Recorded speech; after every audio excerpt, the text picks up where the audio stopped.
Attention parents and coaches. Do you wish you had a safe social media platform for your youth athletes? Fortunately for you, there's a revolutionary new app that helps with just that. Introducing Small Player, Big Play. Small Player, Big Play app provides young athletes, parents, and coaches a user-friendly sports social media platform. The app allows users to connect with friends, make new friends, create groups, text, chat, and post pictures and videos of you and your teammates participating in your favorite sport or activity. To begin, users can simply download and sign up for the app using an email account. Younger users have the ability to sign up using their smartphone and a parent's email address. From there, users can begin to interact and engage with other users of the app. Small Player Big Play app also gives users the ability to live stream full games and events. You can live stream your event so that friends, family, or anyone in the world can see you in action. Users can also share posts from the app to their other social media accounts like Facebook and Twitter. What are you waiting for? Get in the game and share your love of sports with the world. Download the Small Player Big Play app today.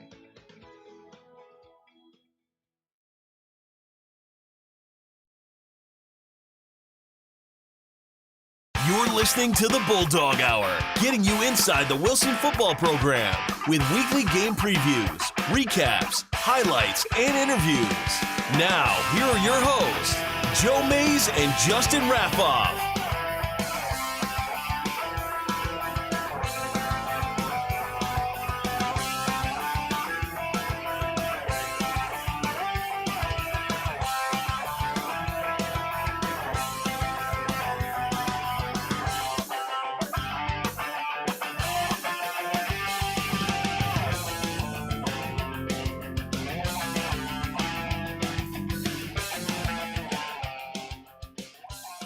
Hello, everyone, and welcome to the Season 7 premiere of the Bulldog Hour.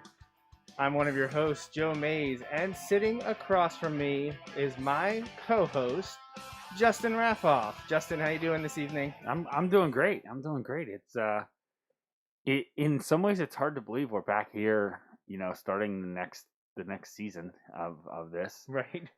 In other ways, I'm like, man, like I'm ready for that. Let's get this show on the road. For sure. Yeah, just a year ago at this time, we actually were debuting Season 6 with Chad. He joined us for the Season 6 premiere.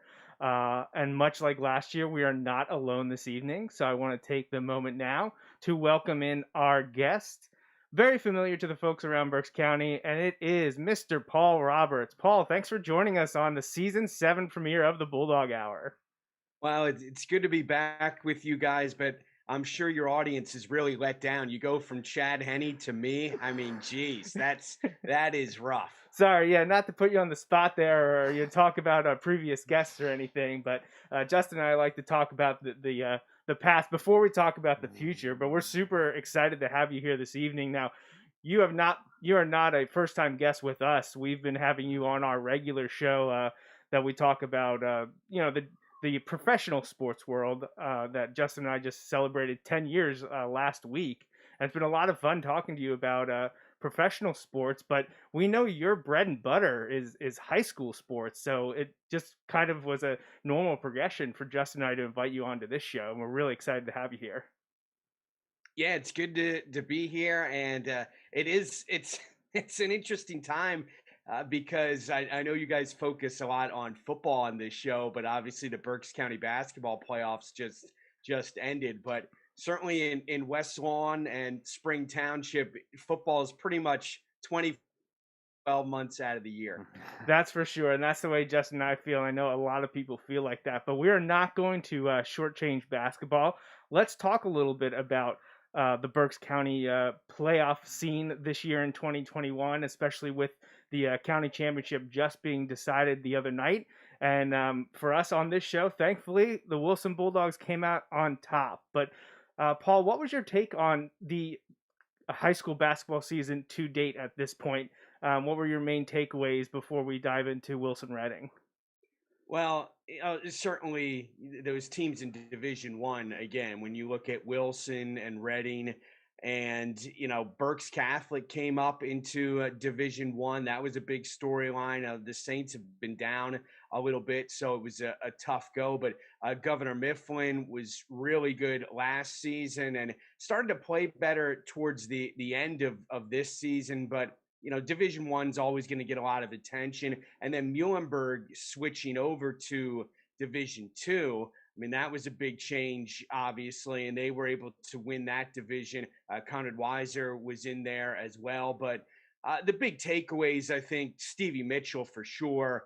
We're talking about one of the all-time greats, not just at Wilson, but in the history of Berks County basketball.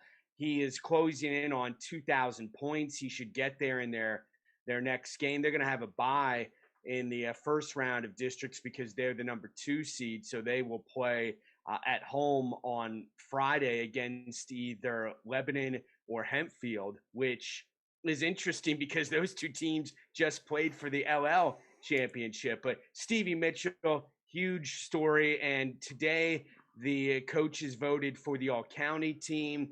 People who follow me on Twitter can see that. But once again, to the surprise of absolutely no one, Stevie Mitchell was named Player of the Year, headed to Marquette, and just a good kid as well as being a heck of a basketball player. Yeah, for sure. And I like that you bring that up, and I like that you and others point that out all the time, that the kids in the program are very, very polite and respectful, and Stevie Mitchell leads the way there.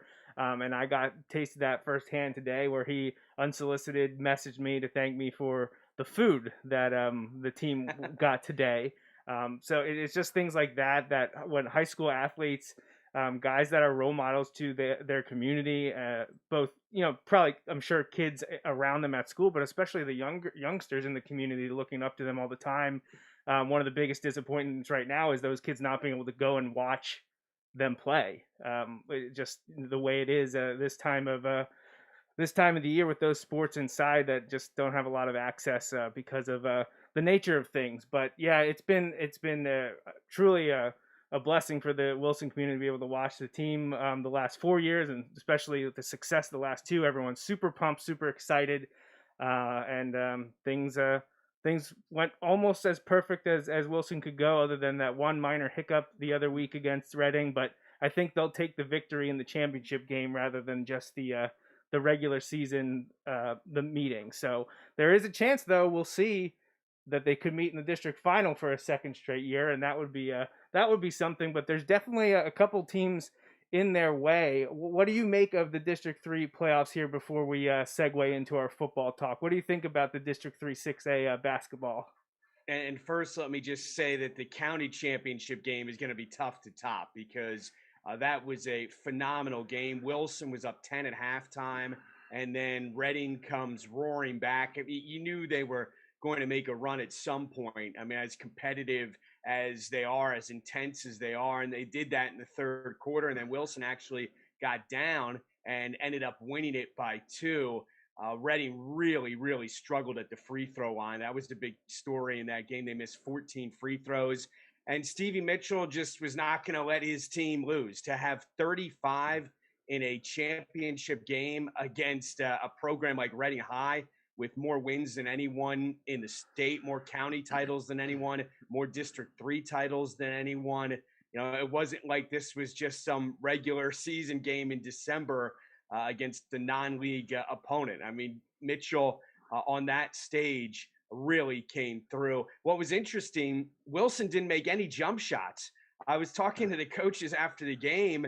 I knew they didn't have any threes, but then they said we didn't make a single jumper, which is really, really odd. But that was a great game, 55-53, and Mitchell had 35 for the Bulldogs in that one. As far as districts, you're right. They could meet again in the championship game. Last year's district final was an amazing game. Again, Reading got down and then came all the way back, and Wilson was able to hold on.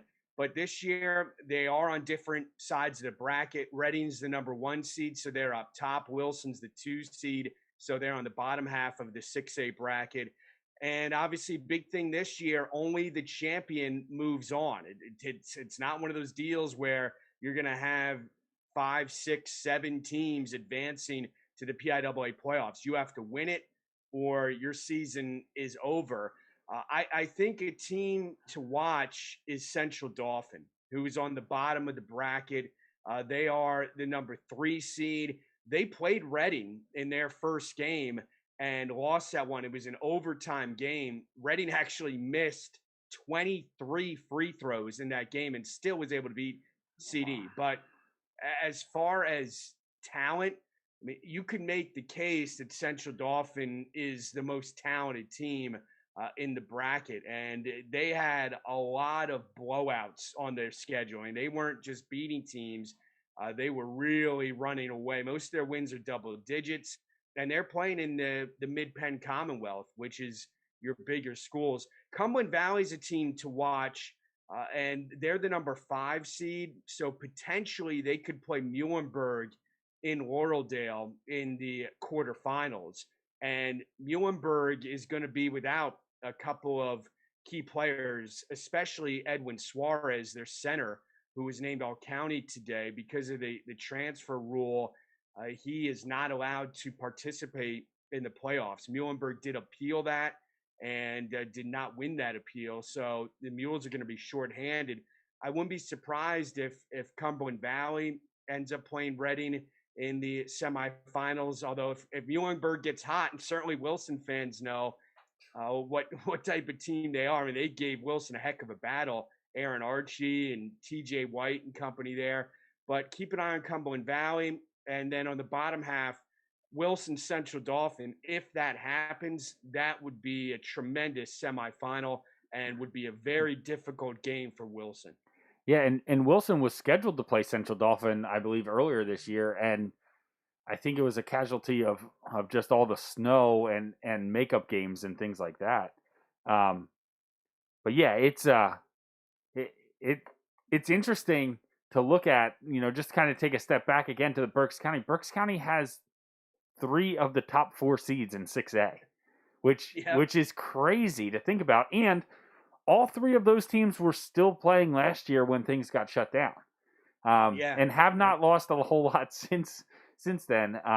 It's just, it's a great time for Berks County basketball right now, and I'm glad the Bulldogs have been able to stake their claim to some of that as well. It's been awesome to watch. Yeah, it's been a real pleasure. It's been great, and hey, I hope it keeps going. What the championship is Friday the 12th? Is like 2 weeks. March 12th? Yeah, like 2 weeks from now. So hey, if that game is wherever Reading will be playing the game or at Wilson, Right. that's a positive. If it's at Wilson or Wilson's playing at Reading's home court, that's great. But yeah, Wilson have to get through a couple games, including a matchup with Central Dauphin, which is pretty daunting from what we can hear. But any of those top 4 teams, I think, could host the trophy. So.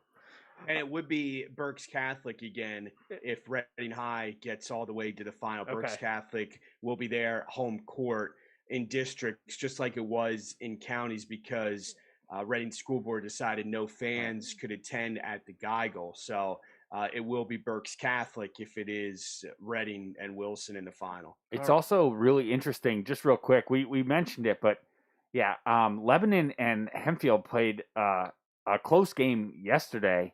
Right. For the LL championship, and now they have to turn around and play again in the winner. Your season, you win and you're still alive. You lose and you're done.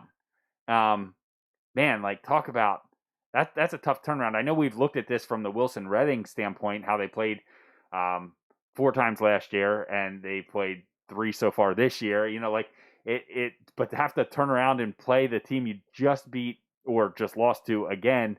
And now for your season is on the line. That's going to be an interesting matchup, to see who plays at Wilson on Friday. Yeah, well, crazy, but I am glad we're at this time of year. I'm not super pumped about just the winners advancing, but I understand why they did it. But you're going to be missing out on a lot of good teams in the state tournament by just taking the District 3 champ only. But that's where we're at. So that's going to wrap up our basketball talk here. We don't talk other sports on the Bulldog Hour often, so this is a nice diversion here. But congratulations to Coach Coldren, the staff, and the students for winning the boys basketball county championship again, back-to-back seasons, and I think it's only the third time it's happened.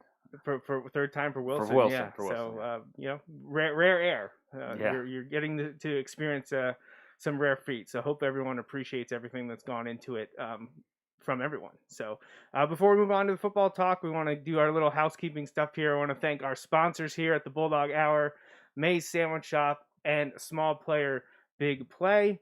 And there's a bunch of ways that you can support us besides hitting up our sponsors. You can sponsor or advertise with us here on the show.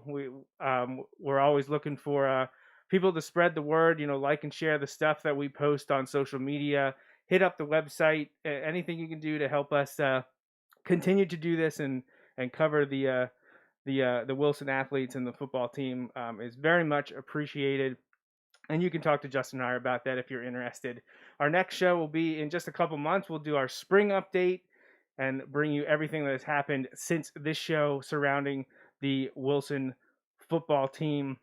And we're going to dive in here. Hopefully fewer schedule revisions than last year. Yeah, last year had a lot of schedule revisions. Right. It wasn't exactly the... I feel like the first half of our shows that we did for the entire year ended up having a different schedule than the one we had originally come up with. Yes. Which we all understand how that ended up happening, but that would be an awesome step to not have that this year. So yeah, I'm looking forward to things not changing. Things have already changed once, some just minor, nothing major, and we'll get to that. We're going to talk about the schedule, but before we do that, Paul, we're going to put one final bow on the 2020 season that saw Wilson go 6-1, win the outright Lancaster Lebanon title, which was the first time they were able to do that since 2016. They did it on the backs of a thrilling upset victory at Manheim Township in the second game of the season, coming off of that loss to Mifflin, and they wouldn't lose the rest of the way. And we all know how things ended at the end there with the weird playoff stuff in District 3. But I know you were at a few of the Wilson games. What was your take on the 2020 Bulldog football team? Certainly a rough start when, you go up against a team like Governor Mifflin, but I had been telling a lot of people during the offseason that this was a Mustangs team for the ages, that they were absolutely loaded. And, for a Wilson team to lose at home or anywhere, it could be Pluto, to lose 48-7. That just doesn't happen to the Bulldogs. It took me back to the Reading High game with James Bryant, which was 44-2. I believe. And what I remember about that one is Al Walski, terrific coach at Reading, then went on to State College and did a great job there. But the opening kickoff went out of bounds and he declined the penalty, and Wilson kicked it again, and James Bryant returned it for a touchdown. But you don't see Wilson lose like that. You're right, though, Joe, about that next week to come back after losing like they did against Mifflin with all the injuries. They were decimated, key players, skill position players, and to go to Manheim Township and win that game 31-28, and what they were able to do, running the football in that game was an amazing effort. And they deserve a lot of credit to be able to bounce back after that loss to a rival and beat another well-coached team that's had a nice run there in Neffsville for Manheim Township, and then beat Penn Manor and beat McCaskey easily, beat Cedar Crest. I was at the Hempfield game that they won 27-12, and then wrapped it up against Manheim Central. Scored 40 in that one. Barons were down this year. It was not a vintage Manheim Central team, but with everything that happened, to end up 6-1, 45 straight winning seasons now, it's just remarkable what this program has been able to do. And Coach Doms, I was just looking at his coaching record today, 161-31. That is, that's just, that's video game stuff. Like you're playing Tecmo Bowl with Bo Jackson or something. You can't lose.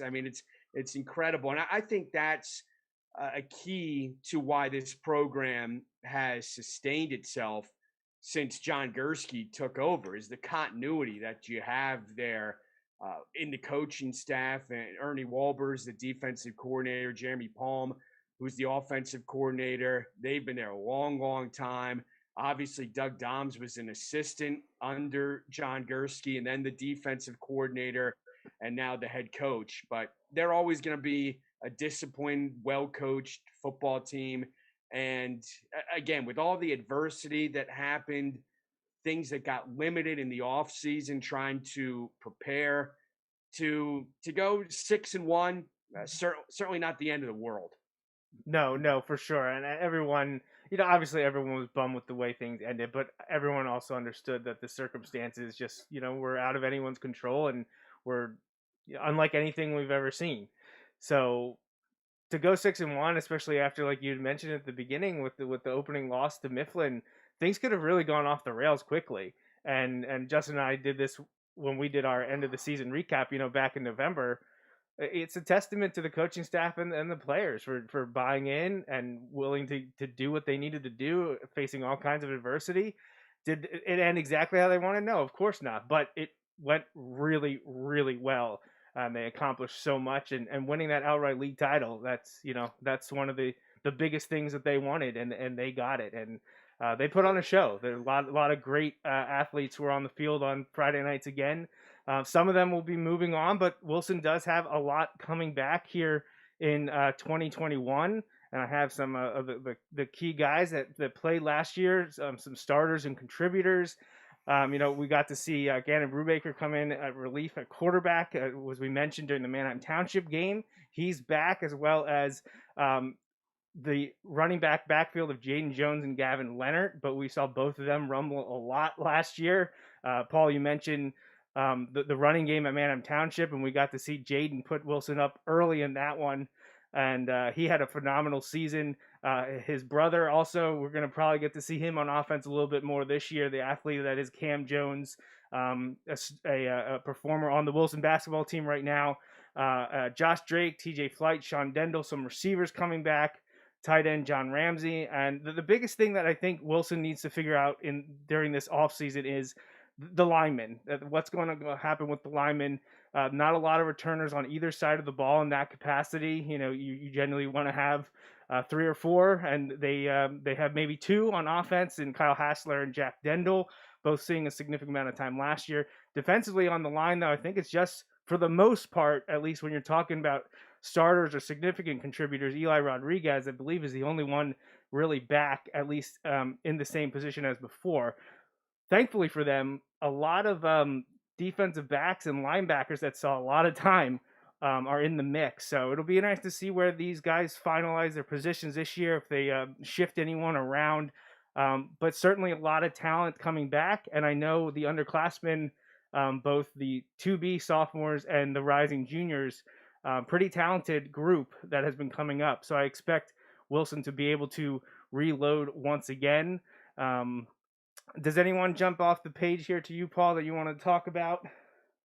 Well, you talked about the linemen, and you're right about that. It's often overlooked, and I've talked about this with you guys even when it's the NFL. People look at the skill position players. I think a lot of it has to do with the fact that most of us have 18 different fantasy football teams nowadays. But when you overlook the linemen, you're making a big mistake. And most head coaches will tell you the game is won up front in the trenches there. If you can't block, it doesn't usually matter who the running back is or who the quarterback is.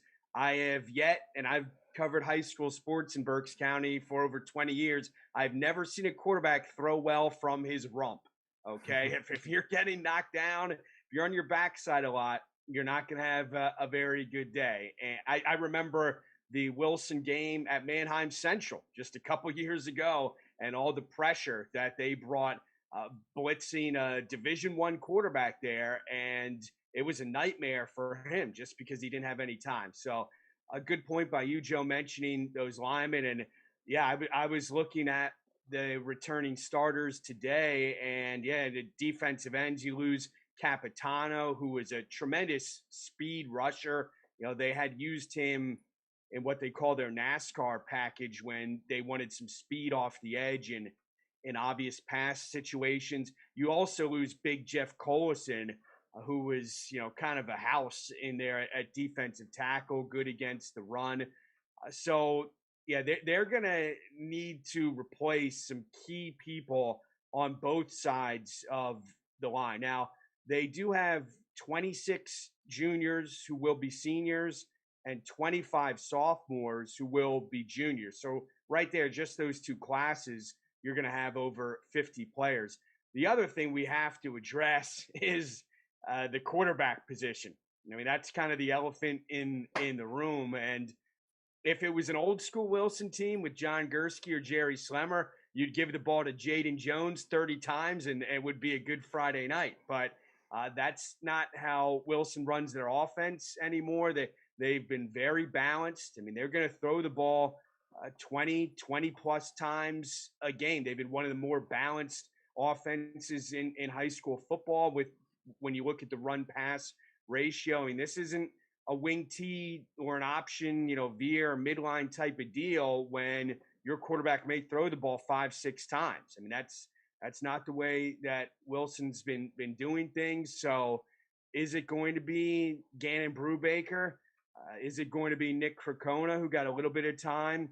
Cam Jones was actually listed as a quarterback on their roster last year and did play some coming up. It's funny. I knew that I was coming on your show tonight. So after the county final, I saw Cam Jones and the Wilson players and their coaches. And I was asking him, hey, what position are you going to be at? And he wasn't really sure. Non-committal. He seemed to think that he would be at wide receiver. But obviously there's a long time from now to week one. But that's another spot. Troy Corson is gone, who was an all-state selection and just one of those reliable kids. Certainly, did not have the measurables that a lot of big colleges are looking for. I mean, they listed him at 5'10". I'm not even sure he was that tall, but steady player, smart player. So that's their top receiver who moves on as well. The linebackers you mentioned, and we're just looking at the returners, I think they're going to be fine there. Up front is a big question mark, and then who the quarterback is going to be. But, yeah, as you see Jaden Jones, you see Gavin Leonard, who was up around 200 pounds last year at linebacker. John Ramsey is a guy who played tight end as well, who was 6'2", 215 a year ago. So that group looks pretty good. But there are definitely some holes to fill. I mean, this isn't one of those Wilson teams where all the names. I mean, you're going to be seeing some guys out there for the first time that are going to have to step up. Yeah, for sure. But that's the beauty that Justin and I like to talk about every year is I kind of like the teams that fly under the radar and maybe don't have those big names. The biggest one's going to be everyone's going to focus on Jaden as the big running back with what he's able to do last year, a two-way starter. He was making his name for himself for a while, so he's a big name. And I think people are really going to hear his brother's name a lot, Cam. You didn't hear Cam last year because he was so good at what he did on defense that they never called his name. And he was a sophomore shutting down everything thrown his way. So what the Jones brothers do this year is going to be one of the highlights. But it is interesting to wonder about what's going to happen with a quarterback with so many names in the hat. Gannon's going to be the senior, and he's going to get that first shot. He's the guy that they turned to when Caleb went down. But you mentioned Cracona, we got Donato, and then there's the sophomore quarterbacks, primarily Woods, I know, is a big up-and-comer. It'll be interesting to see, what happens with that, what direction Coach Doms and offense coordinator Jeremy Palm, what they settle there. But, super early, have no idea what the idea or plan is at that part. But those are the names. That's what we'll be watching. And maybe in 2 months when Justin and I are back, we'll have a little bit more information of the way things are going, although I'd expect it to was gonna last say- well into the summer. I was going to say, I feel like that's a question that we often are asking Doug when we interview him in August, and he's still usually non-committal. Like, so. And don't forget the kicker too. I mean, Oh, you yeah, lose we didn't mention Jack. right. Yeah, I mean Jack Wagner, a kicker who looked like an inside linebacker, but that He was. That's something that is also I don't think people realize how important that is when you force a team to go 80 yards. And Wilson's always had really good defenses.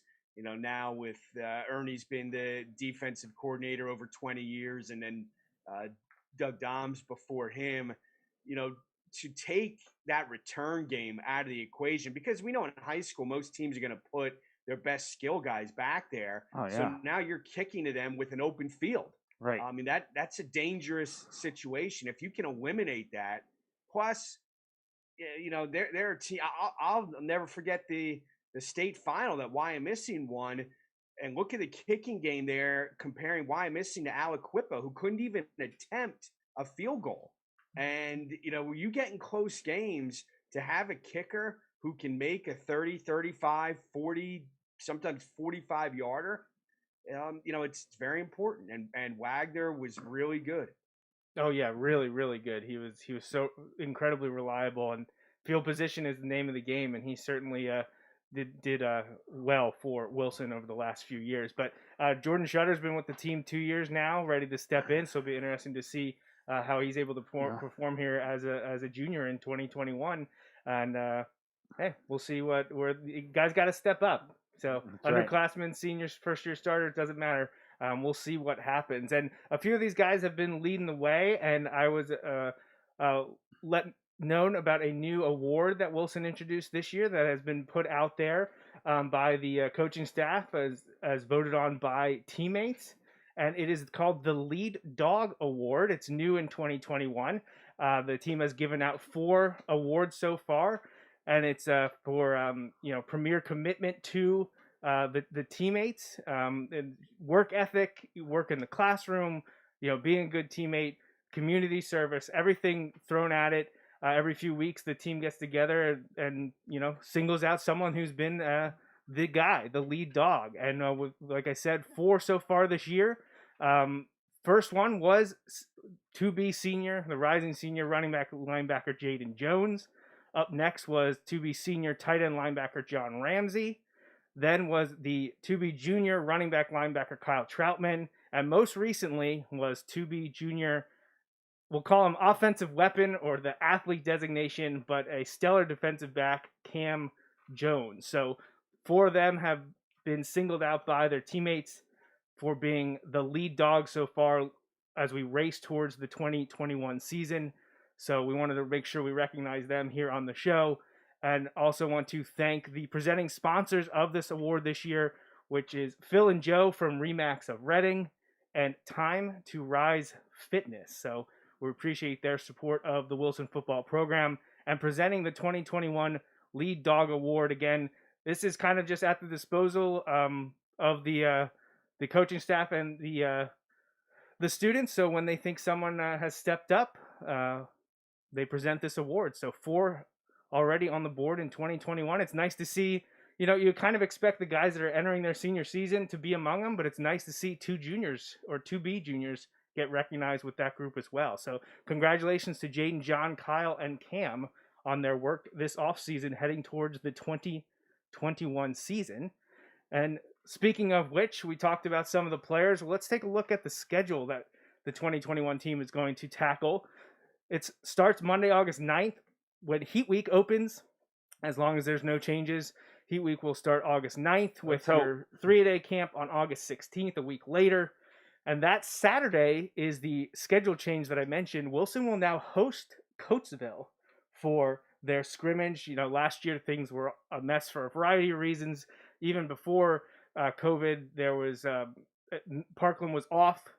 They were going to work with Phillipsburg from New Jersey. Then that had to change. And here we are now. Wilson will host Coatesville for their scrimmage on Saturday, August 21st.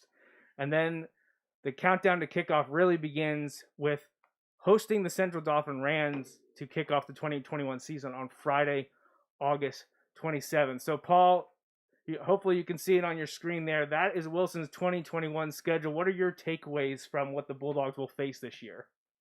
Well, I love the non-league schedule right off the bat.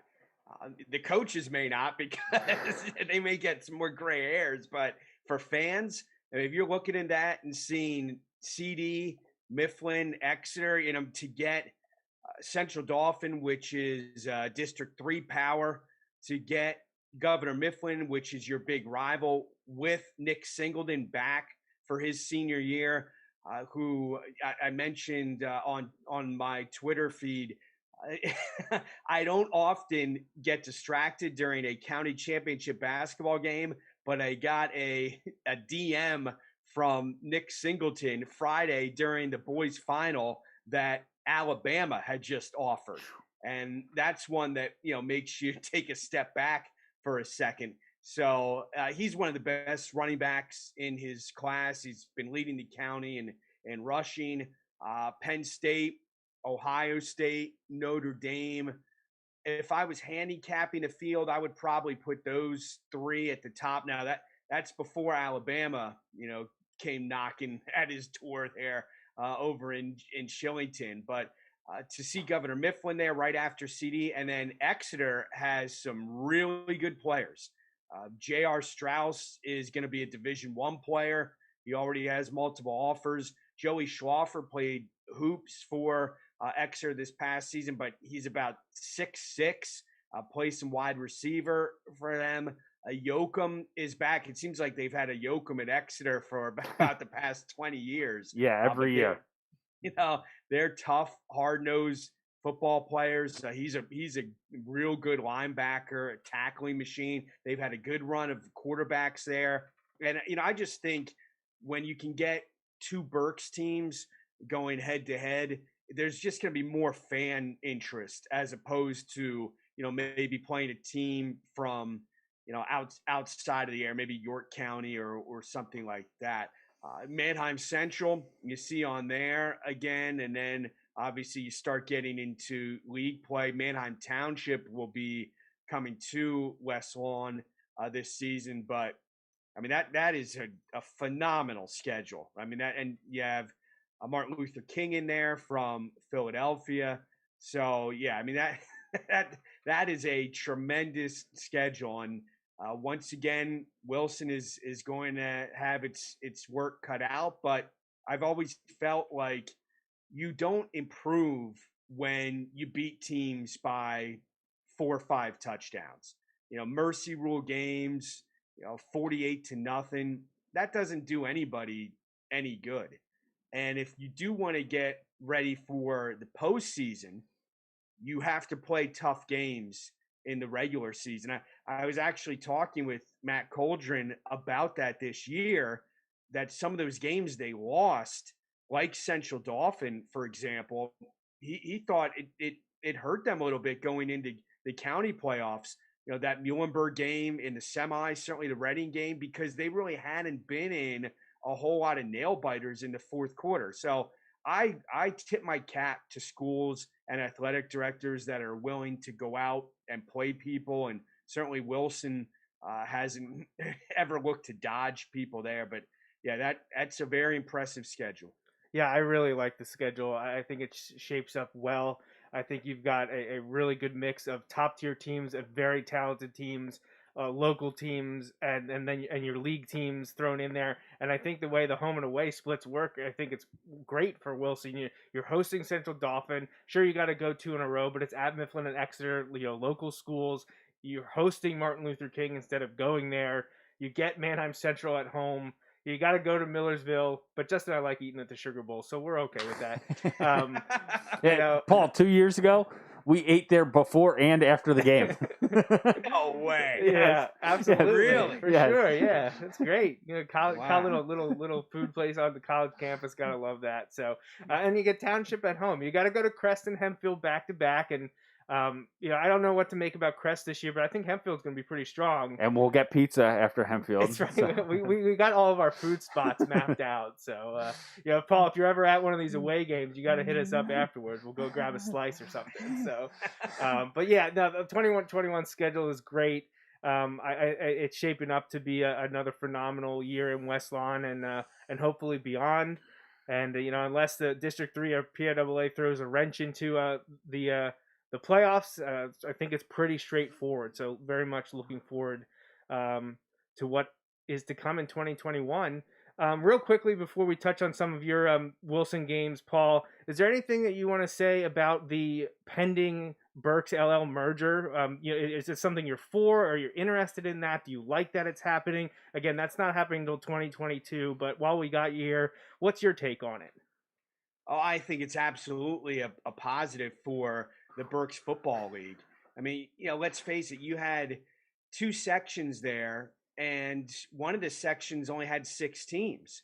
So now, if you're an athletic director, you have to find 5 non-league games. And I don't know if fans realize how difficult that is to try and find 5 non-league games. Plus, there were a lot of issues as far as competitive balance, especially when both Berks Catholic and Wyomissing were down in Section 2. You had some games there that you knew going in were mercy rule games. And what good does it do a team when your starters are playing a quarter? Things like that. So now Berks Catholic obviously has moved up to Section 1, but I think it's something that needed to happen. I don't know if the feeling was completely mutual with the Lancaster-Lebanon League. I know there were some schools that did not want that to happen. And let's face it, in our area, sometimes people don't like change just because it's change. Sure, words have never been said. Even if it's good. Right. I think sometimes you could go up to someone in Berks County or Lancaster County and say, hey, here's $100 on the house, and they'd say, only 100, or can I have that in 520s or 1010s, as opposed to 100, it's just, sometimes we're very reluctant to. I still remember all the discussion about Santander Arena when that was coming into Reading and all the people that were against that. And now you look back at the big name concerts, bands, comedians. You've had a hockey team, you had an indoor football team there. I mean, it's unbelievable, but it's a positive. It's going to be good, I think, for the smaller schools in Berks County. And, you'll have 5 sections, 37 teams. It's a monster league. I don't think a lot's going to change for Wilson, but Section 2, Governor Mifflin, Exeter, Mannheim Central, Warwick are all in Section 2. And then Section 4 will have Wyomissing, Berks Catholic, Conrad Weiser, LS, Cocalico. I mean, Section 2 and Section 4 are loaded. So it's good. I'm about competition. I'm about seeing, good football games. I'm always trying to stay objective. And I do think that expansion, this super league that's been created, I think it's a real plus. And then you're going to have some of those smaller schools that will get to play other schools their size and have a better chance of winning games. Yeah, like Kutztown and Columbia. Justin and I love talking about Columbia, and we would love to go see a game. But it's nice that those smaller schools will get to play teams that are of similar size. I think the equity there cannot be overstated and overlooked. Justin and I have been on board that, this came out, 3 years ago? Was it January? Right, like started floating around there. 2018 or something, it started floating out there. We're just glad that it's finally on the horizon. We're only a year away, so I'm very excited about that.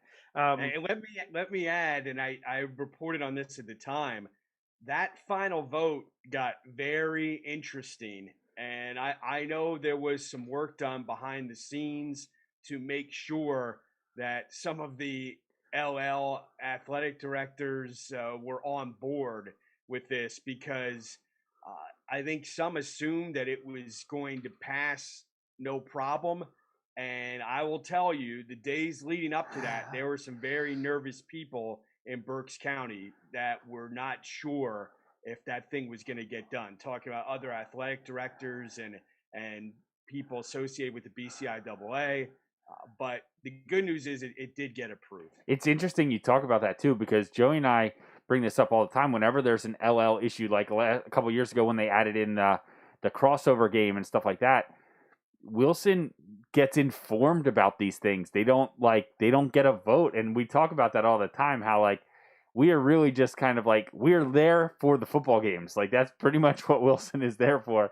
And they get in that regard get treated as such in terms of they're told like this is how it's going to be. So it's funny because like this merger between Berks and LL, and Wilson's sitting there really without a real say in it at all. Yeah, even the name, I know right. some right. people in Berks County wanted it to be the LL Berks League, and the LL folks wanted no parts of that. In fact, I'm not going to tell you who told me, but there were some people that were kind of, trying to influence me to throw out that LL Berks name a little bit more often, just to see if it would stick a little bit with the following that I have on social media. But you're right. It's they're going to view these Berks schools as associate members, right. and I hope it goes well though. Like I know we talked about scheduling nightmares for some Berks schools, but I know for some Lancaster schools it was and Lebanon schools, but there's more in Lancaster. But like it was, those were going to become issues as well. Like eventually, like it becomes difficult. Yeah. And so I feel like this is an opportunity to help a lot of different schools with that, and because people are like, oh, you're going to be traveling so far to some of these games. Look at some of these non-league games that teams are scheduling, like, or having to schedule. Like, it's not, if Wilson has to go to York, or if somebody's coming up here, or, down towards Philly or any of that stuff, like, it happens all the time. Yeah, well, I mean, plus, Wilson's section isn't really changing. Right, exactly. Wilson.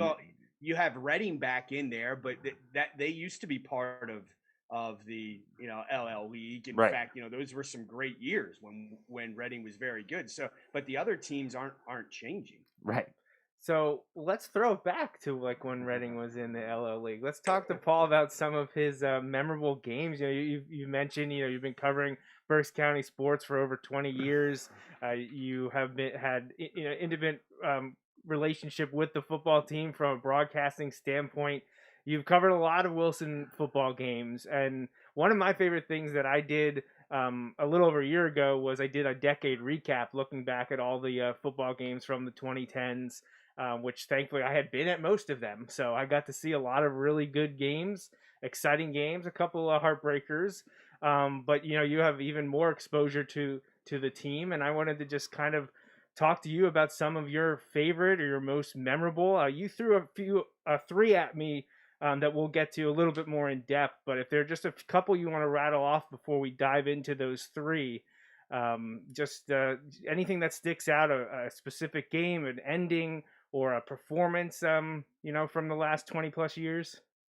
There have been so many, because Wilson's had so much success over the years, but we can get into the ones that I mentioned to you, Joe. And I'll say this: I went to Syracuse from 1995 to 99, so I started in radio in the spring of 1999, and that year was when a guy by the name of Jeff Smoker was at Manheim Central, and I will never forget the crowd that was at that game. I think it was around 9,000. That number comes to mind. But for people who know Manheim Central's program, for a 7 o'clock kickoff, they're there around 11 a.m. I mean, they like to get their blankets down, and they're an early arriving crowd. So it was just a sea of humanity at Gursky Stadium. Jeff knew was a big time Division I quarterback, and they were ranked in USA Today's top 25. I'm not talking about a state poll. I'm talking about a national poll. And Pete Gilmore that night, I think he had about 65 carries. I believe he ran for 300 yards in that game. 303. Okay, there you go. Do you guys remember the carries? I have I can pull it up. Yeah, it was a lot of carries, but that was back in the days when they had the bigger shoulder pads too. And Pete, of course, was terrific, and one of the all timers to play for Wilson, and they've had so many good running backs over the years.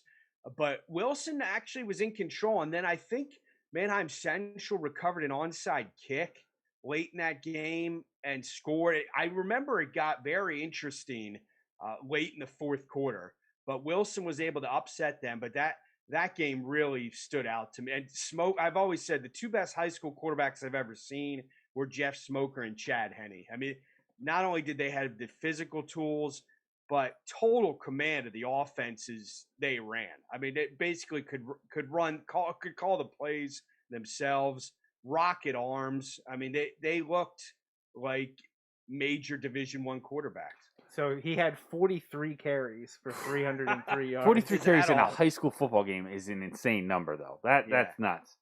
Yeah, so I actually have the clippings up on BulldogHour.com. I have the history and heritage portion, and I went through and did all the 90s first because those are the teams that I watched growing up, and then at the tail end, I was in on those 2000 teams. So the 99 and early 2000s or the 90s and early 2000s are the ones that I focused on when I started clipping all the articles and recapping the seasons.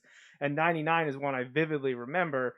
And thankfully with access to the game tapes, we can watch the little film here while we're discussing the game against Manheim Central. And it's funny, Paul, when you mentioned that this was one that you wanted to single out. One, I didn't realize it was this your first year then broadcasting? Right. The games. And well, at that point, because it was just my first year, I was kind of the third member of the broadcasting team. So sometimes I would go to the marquee game and I would keep stats, and then I would come on at halftime and post game and kind of go over the numbers and do a little recap of that. And then other times, if there was another huge game that night, then I would be sent there and I would phone in reports from that game while we had the other game on the air. But this was one I got to attend, and man, I'm very thankful that I did, because I just remember all that hype about, well, Manheim Central's, people know about their program, but to have a quarterback like Jeff Smoker and to have all those no fans. Tony Cipolla. So the best thing when you picked out this one, though, is one, I remember this game. This is one of the best games that I've seen. It was so entertaining. The newspaper says 8,000 people, so you were right there on the number. This being one of the first ones that you got to do, that's awesome. But Justin actually has a memory from this game, and he didn't even live in West Lawn at the time. Yeah, so this was actually a few months before my dad found out his job was moving to the area. But my dad went to Wilson, and so my grandfather had tickets, and so friends of ours. When I say friends of ours, I mean like our closest friends from when we lived in Columbia. They lived closer to a bunch of high schools, but the way the district runs along, the way the creek runs, they went to Manheim Central, and so they went to Manheim Central, so they come up and they go to the game. And they sit there, and I remember my dad telling me about this amazing game, and I wouldn't remember because, growing up in Columbia, it was a huge game when we played Lancaster Catholic, and there might be 1,000, 1,500 people there, but that's half the town, so there it goes. It's one of those things where I remember my dad telling me, one, about the crowd, two, about the game, and just unbelievable. And then a few months later, find out, oh, we're moving there. But I'll never forget him telling me about that game, because even at the time, I knew about Wilson and stuff, but it wasn't on my radar. I didn't think we were moving here yet. But, man, how about Pete lowering the boom there on some of those runs? Watching these highlights, whew. Yeah, I mean, you saw they went double tight a lot of times there, and just really ran it right down their throat. I mean, and I've never seen a fan base cheer louder for a 5-yard carry than the fans at Wilson. I mean, they just live for, when you're just ground and pound style of football. Yeah, I love watching this. I could watch this entire game, but there are plenty of other ones to talk about, Paul. And I'm going to put the blame on you for this one, that we have to talk about a loss, because that's not something that Justin and I generally do here on the show. We don't talk about them all that often. And actually, I won't have much to say about this because this happened during a season that I was not in Pennsylvania. So you and Justin are going to handle this one, and I'm sorry to bring this up and scratch at old scabs for those watching us live right now. But the next one that Paul wanted to talk about was the 2008 Western Final against Bethel Park, 3 overtime loss, 38-35. Justin and I talked on the phone during this game as he was updating me. He was a newbie teacher in the district at the time. Yeah, 3 months in. And I lived in Indiana. So, Paul, what do you remember about this heartbreaking defeat, as the newspaper says? Yeah, I remember it was freezing cold, and I was very fortunate that I was doing radio because we had to be inside the press box. The press box then at State College was not very accommodating, and all the newspaper people had to be outside. And so I was lucky to be inside, but heartbreaking. I mean, that's, if you want to sum it up in one word, that's it, because that Wilson team, I really thought, of all the ones that I've covered, that 2008 team, I thought, had the best chance to win a state championship. And obviously we know the Kerry Collins team that got to the final with Upper St. Clair and ended up losing. But post that, this team, that defense, and I talked to Doug Doms a lot that season because we were broadcasting a lot of those games, and he said he thought this was the best defense that Wilson's ever had, which is saying a lot because some of those teams, late 70s, early 80s, if you go back and look at their points allowed, it's unreal. But I'll never forget this defense. Big Rodney Hill, who I know you guys have talked to, he was in there, defensive tackle. They had John Wagner. Tyler Beck was on that team. Colton Weaver was in there. Jordan Holbert, who was a undersized linebacker. Firecracker. All over the field. I mean, nobody ran against that team. Nobody. I mean, it was almost futile even trying to run. They were that front eight was loaded. And then you had Pat Zerbe and Patrick O'Brien. Pat Zerbe, yeah. And then in the back end there, you had O'Brien and Fegley were in the secondary. But even Bethel Park, they averaged about a yard per carry in that game.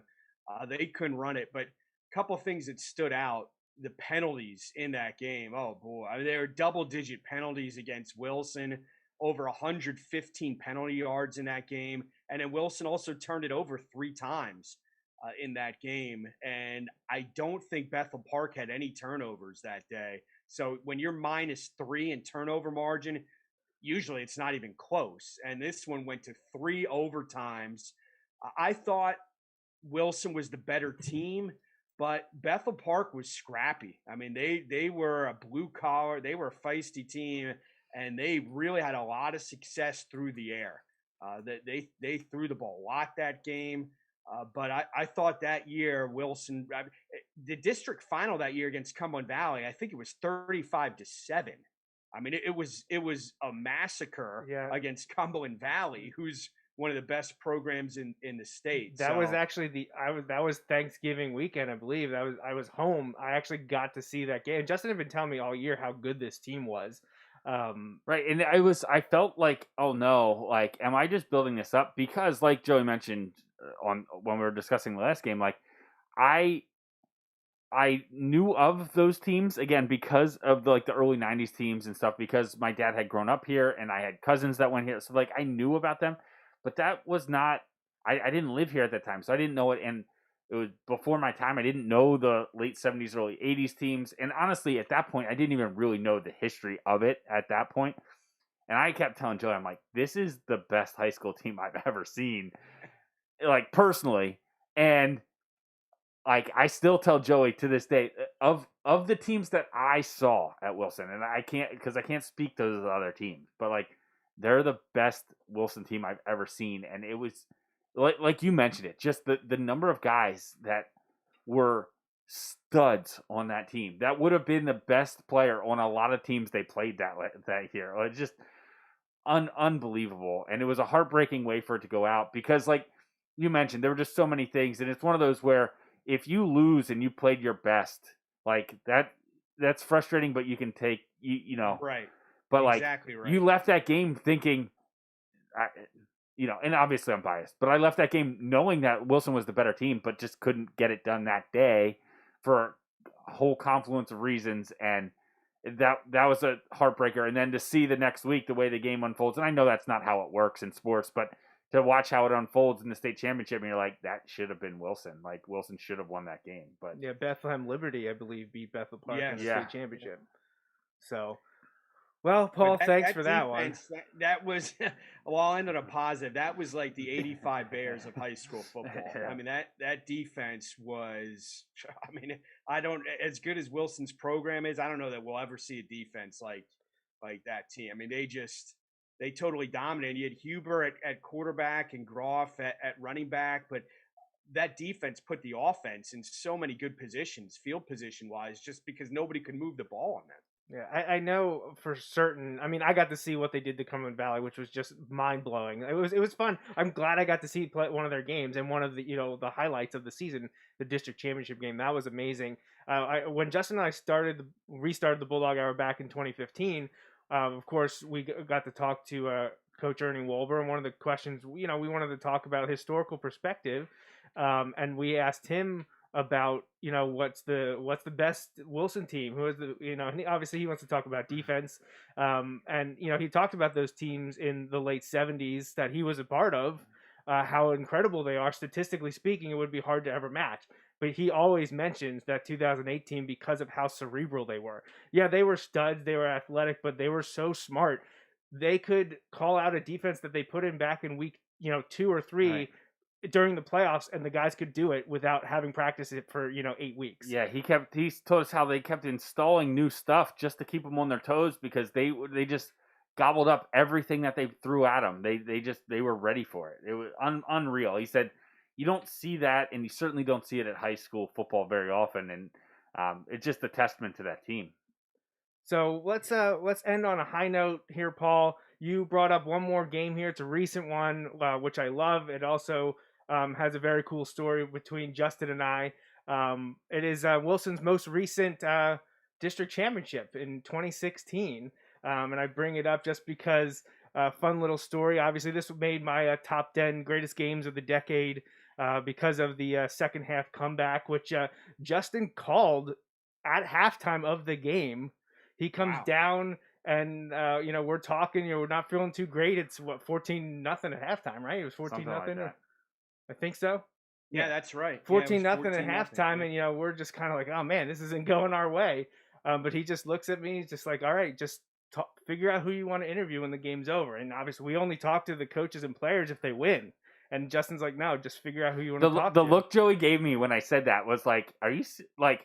He's like, okay, yeah, right. But I don't know what it was. I had a feeling. I had a feeling we were close. And well, he was. And Paul, you were there to call this one. So what did you make of that 2016 district championship, the first ever in 6A? And if you guys were live betting on FanDuel back then, you could have made it because I'm sure Wilson was a big dog at halftime there. Would have been a good opportunity. But I remember them being down 14-0, and then the second half they completely dominated. And again, I have a lot of respect for the Cumberland Valley program with the coaches that they've had over the years, and certainly people remember the name John Ritchie at fullback for those teams. And Wilson, getting back to the coaches, Wilson made a key adjustment. I don't know if it was before the half, but certainly by halftime. In that Cumberland Valley, even though they're a big school, they're a wing T offense, and they were really hurting Wilson with sweeps. And there was a corner who I won't mention his name, but he was not coming up properly to play the edge.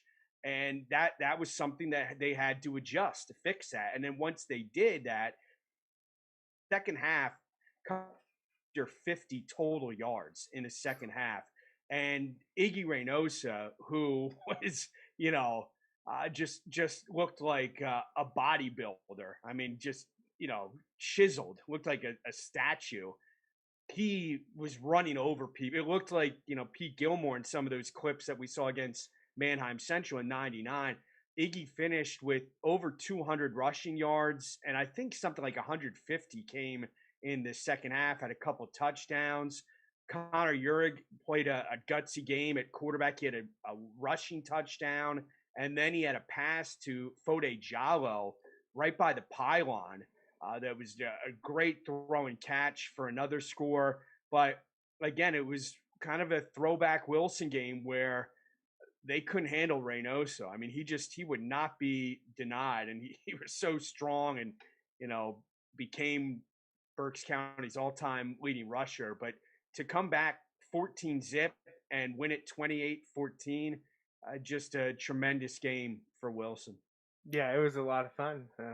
When we win titles, I'm happy about that. So, that was a great one. I love being at Hershey. I miss being at Hershey. So that one's one we'll always remember. And to this point, the only place we've had difficult getting in. Yeah, right? The only time anyone's ever given us flack about trying to get into the stadium. So yeah, they have about 2,500 security.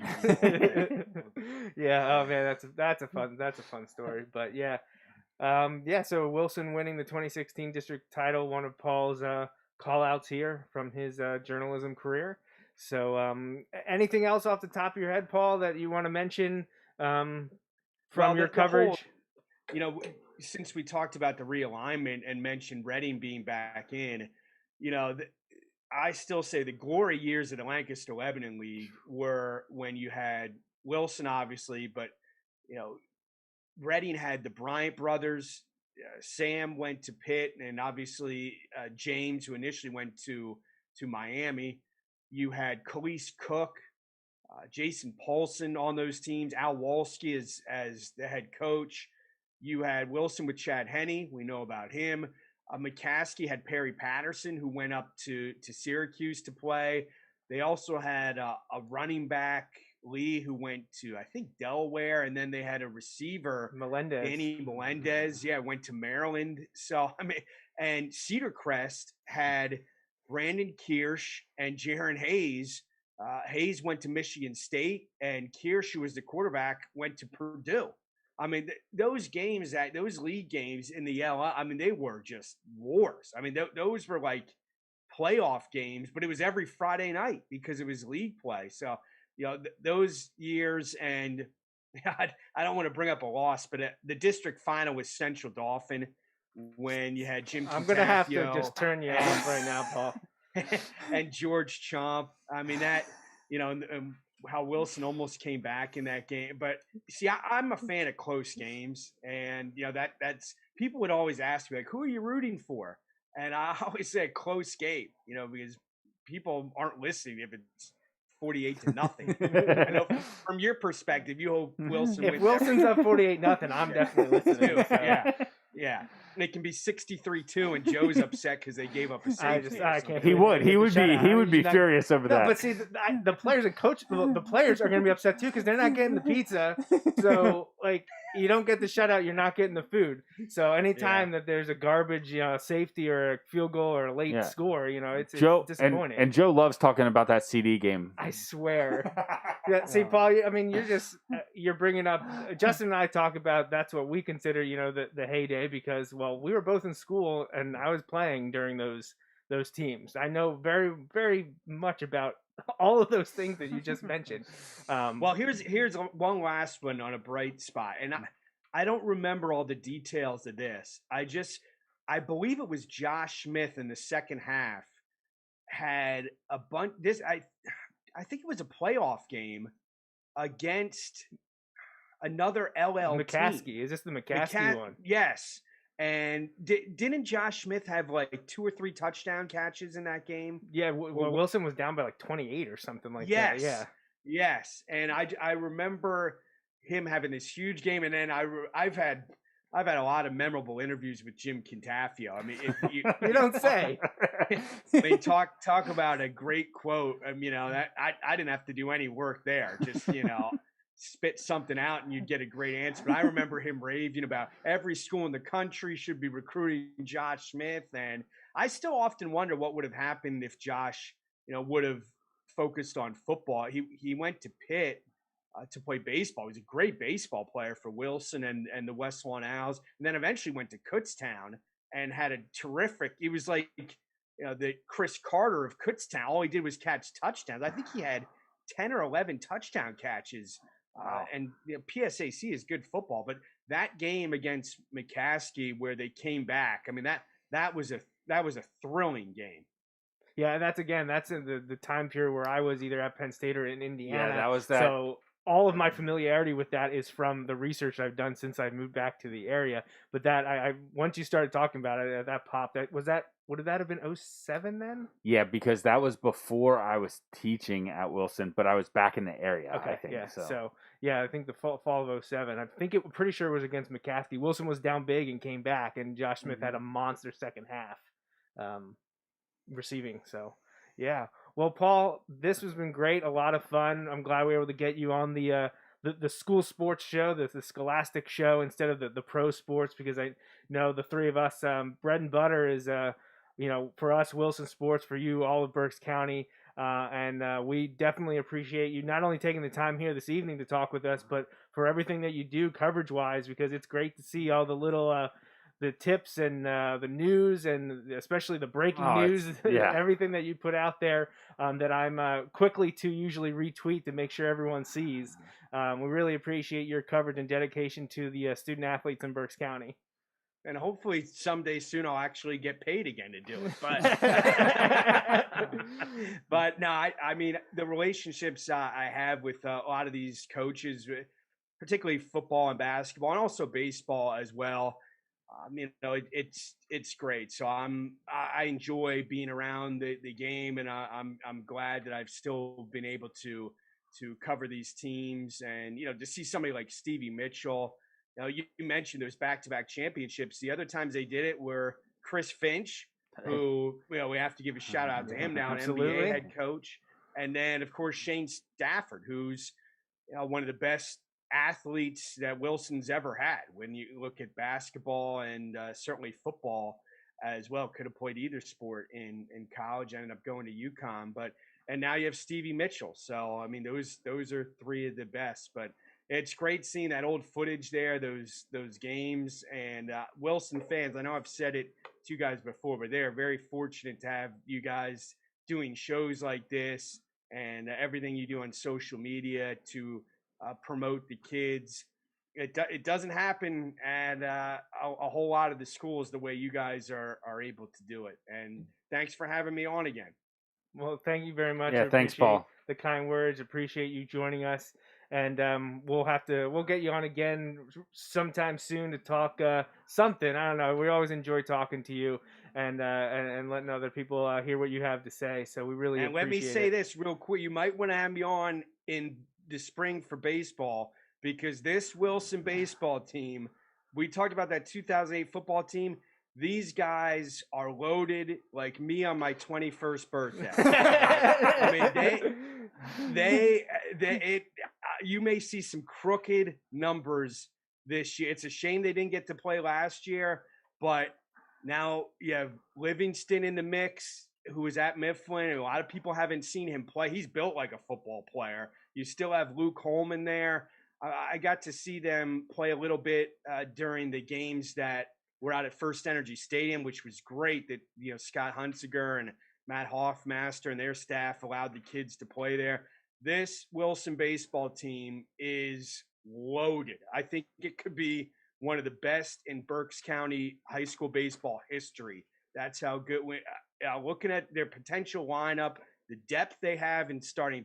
Bill Underwood, who's a friend of mine, he has his work cut out, because I don't know how he's going to get everybody enough innings. They have so many good pitchers on that team.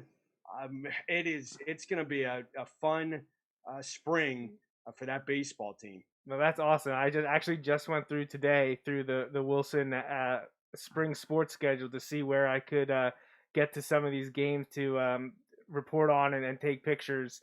And I was adding baseball, softball, boys and girls lacrosse, and definitely have a lot of the baseball games on my schedule. So I'm sure I'll see you around the stadium then. Yeah, it's going to be a fun team to watch. And baseball, maybe it's because of the game times. It's kind of tough for fans and parents to get there. But I'm telling you, and if you guys know me and the people that have listened to me over the years, I'm usually more of a skeptic than one of these people that says, "Well, this is going to be the best ever." And usually I need to see it to believe it. But mark my words, they have the potential not just for county and District 3 championships, but they have the potential to win a state championship this year. And I don't say that lightly. Well, good. I'm glad to hear it. Yeah, I knew would they had a lot back. I would love to have you on so we can talk about Wilson again in this spring. Yeah, absolutely. Absolutely. A lot of talent in those spring sports teams and baseball among them. Looking forward to that for sure. But again, thank you to Paul Roberts for joining Justin and I this evening. That's going to wrap up the season 7 premiere of the Bulldog Hour. We covered a lot this evening. We talked basketball, we talked baseball here at the end, got football in the middle, put a bow on the 2020 season, start to take an early look at 2021, and then talk about some of the past games in Wilson football history. So it was a lot of fun. We hope everyone enjoyed watching or listening, and we'll be back again in just about 2 months. It's at the end of April. I think it's April 25th is going to be our spring update, and who knows what information we'll have for everyone then. We'll see what happens. But one last time before we go, thank you to our sponsors, May's Sandwich Shop and Small Player Big Play. Make sure you check out the app on the Apple and Google App Store. So, Justin, anything to say before we get out of here? No, you're done. He's spent. He's out. So, again, for Paul, Justin, I'm Joe Mays. Thanks for listening to the Season 7 premiere of the Bulldog Hour, and we'll be back again for you in about 2 months. Thanks for listening to this week's episode of the Bulldog Hour. Want more Wilson football?